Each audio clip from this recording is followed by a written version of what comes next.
Olá pessoal, aqui é Leonardo Montes, trazendo mais uma reflexão para o canal Umbanda Simples, e hoje nós daremos continuidade à nossa série de reflexões sobre as origens da intolerância religiosa contra a Umbanda, parte 5.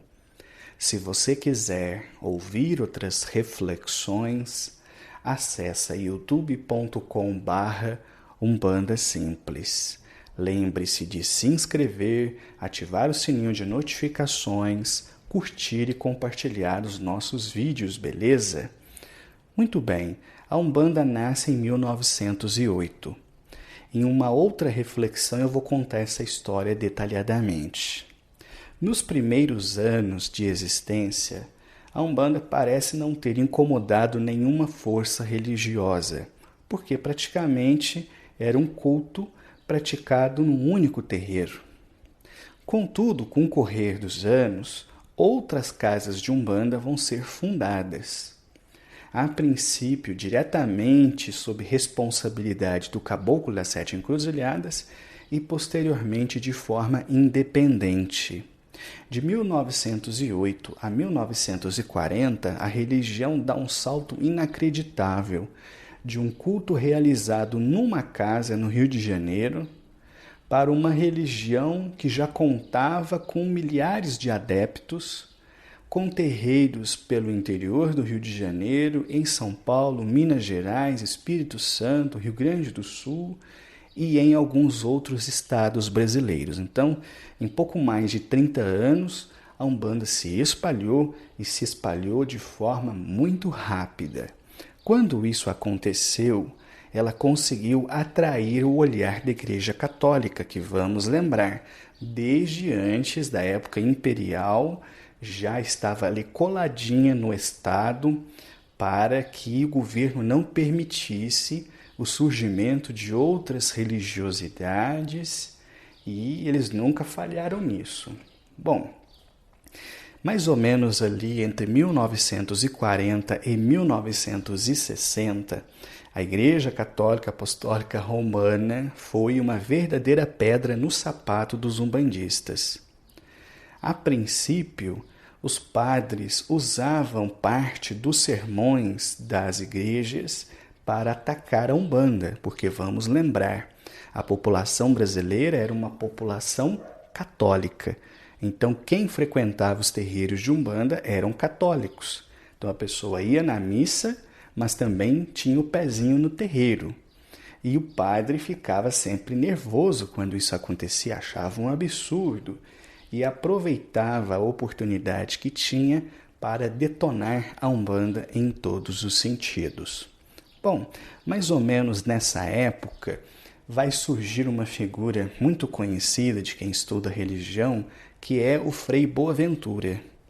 O Frei Boaventura fez diferente do que faziam os padres e bispos até então, que se limitavam a atacar a Umbanda de longe. O Frei Boaventura não, ele visitava os terreiros, ele conversava com os umbandistas, mas ele não fazia isso como quem queria conhecer uma outra cultura, uma outra religião. Ele fazia isso como forma de atacar a Umbanda por dentro. Porque enquanto os padres e bispos falavam de longe, falavam mal, mas não conheciam a estrutura da Umbanda, esse tipo de ataque incomodava, mas até então era superficial. A partir do momento em que alguém conhece, frequenta as gírias, sabe como o ritual é conduzido e começa a escrever, atacando, fazendo comparações entre a Bíblia e os ensinos da Umbanda, enfim, esse tipo de coisa, então a crítica se tornou muito mais efetiva, muito mais forte e de fato produziu um verdadeiro estrago. É também nessa época que nós encontramos algumas situações lamentáveis, como por exemplo, algumas recomendações do próprio Frei Boaventura e que constam em alguns dos seus livros que vocês acham na internet. Quando ele diz, por exemplo, que os pais não deveriam permitir que seus filhos brincassem com crianças umbandistas. Então, olha só, imagina a situação. Você tem ali na sua casa, você tem sua família, aí seu filho começa a brincar com um coleguinha do lado, mas aí de repente a família descobre que vocês são da Umbanda, e aí o padre pega, mostra lá a recomendação do Frei Boaventura, adverte severamente a família, dizendo que esse contato é pernicioso, que essa amizade pode fazer mal, pode desvirtuar a juventude, e aquela amizade entre as crianças então é rompida. Então, conseguem pensar como isso é problemático, o tanto que isso faz mal, o quanto essas pregações dentro das igrejas durante mais de 20 anos, de forma direta, porque nesses 20 anos que eu estou falando são combates diretos. Antes disso, haviam provavelmente combates indiretos. Mas tentem imaginar o que 20 anos falando mal de uma religião são capazes de fazer com a cabeça das pessoas em relação àquela religião, né? Então, isso só vai começar a mudar na década de 60, quando houve o Concílio Vaticano II, que trouxe algumas reflexões muito importantes para a própria Igreja, e isso acabou, de certa forma, arrefecendo os ânimos.